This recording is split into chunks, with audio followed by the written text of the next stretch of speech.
पद घर की फूट बुरी, बुरी बेकार। फूट माने लड़ाई झगड़ा, आपस में बैरभाव। घर में कलह लड़ाई झगड़ा बेकार होता है। जगत में घर की फूट बुरी। इसमें कवि ने बताया कि हमें घर में आपस में मिलजुल कर रहना चाहिए, एक दूसरे से लड़ना झगड़ना नहीं चाहिए। क्यों? क्योंकि जगत में, संसार में घर की फूट बहुत ही बेकार होती है। फूट माने अलगाव, अलग होना, लड़ाई झगड़ा करना, साथ साथ मिलजुल कर ना रहना। घर के फूट ही सौ बिनसाई, सुवरन लंकपुरी। और घर की लड़ाई झगड़े से, घर की मनमुटाव से क्या हुआ?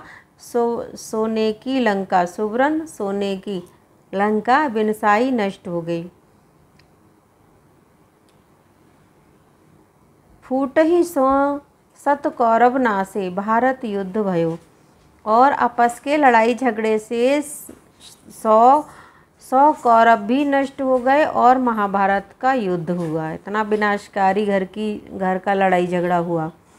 जाको घाटो या भारत में अबलो नहीं पुजियो, कि जिस महाभारत युद्ध का जो नुकसान हुआ, घाटा हुआ, इस भारतवर्ष में अभी तक पूरा नहीं हो पाया है। फूट ही सो जय चंद बुलायो, जबनन भारत धाम। और घर के कलह से, घर की लड़ाई झगड़े से जयचंद ने यवनों को भारत में बुलाया। जाको फल अबलों भोगत सब, आरज होई गुलाम। कि जिसका फल सब अभी तक भोग रहे हैं और हम सब गुलाम होकर के अभी तक भोग रहे हैं। फूट, क्योंकि ये कविता जो है आज़ादी से पहले की लिखी गई है। फूट ही सो नवनंद विनाशो, गयो मगध को राज।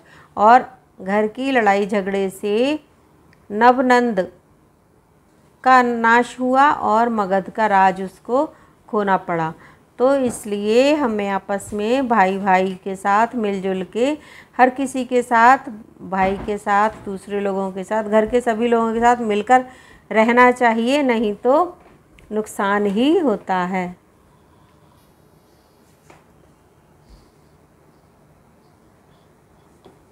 चंद्रगुप्त को नासन चाहो, आप नसे सहसाज। और जिन लोगों ने चंद्रगुप्त को नष्ट करना चाहा, वे स्वयं भी नष्ट हो गए। जो जग में धनमान और बल अपनी राखन होए, तो अपने घर में भूलेहु फूट करो जन कोय। कि जो संसार में धन, सम्मान और शक्ति अपनी रखनी चाहते हो, भारतेंदु हरिश्चंद्र जी कहते हैं कि अगर आप संसार में संपत्तिवान बनना चाहते हो और जो संपत्ति आपके पास है उसको रखना चाहते हो, हमेशा के लिए आप संपन्न रहना चाहते हो, सम्मान बचा के रखना चाहते हो, शक्ति को इकट्ठा करना चाहते हो, तो अपने घर में भूल कर भी कोई लड़ाई झगड़ा, फूट, आपसी कलह को मत करना। भारतेंदु हरिश्चंद्र जी का है और ये इनका छोटा सा जीवन परिचय है।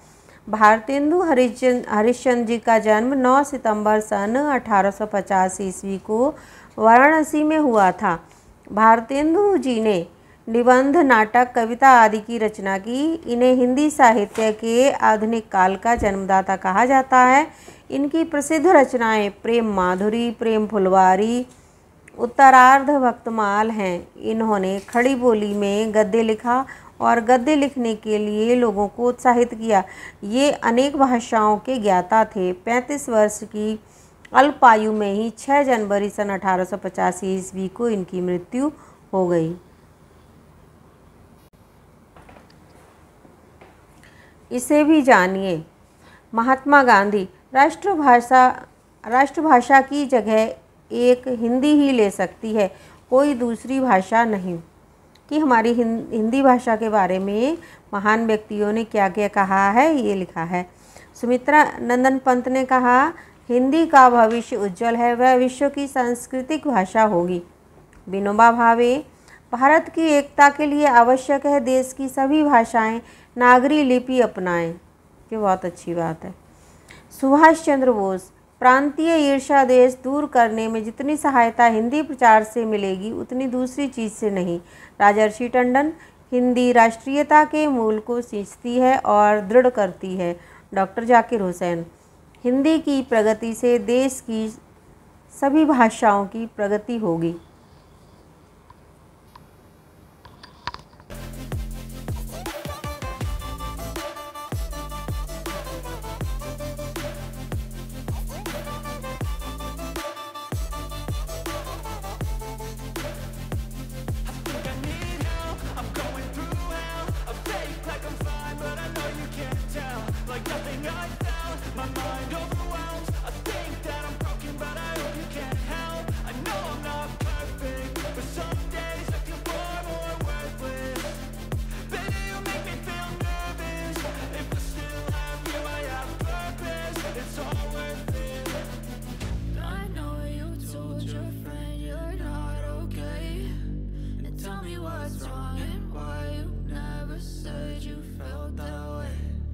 Guess you're trying to stay strong and fake a smile until I look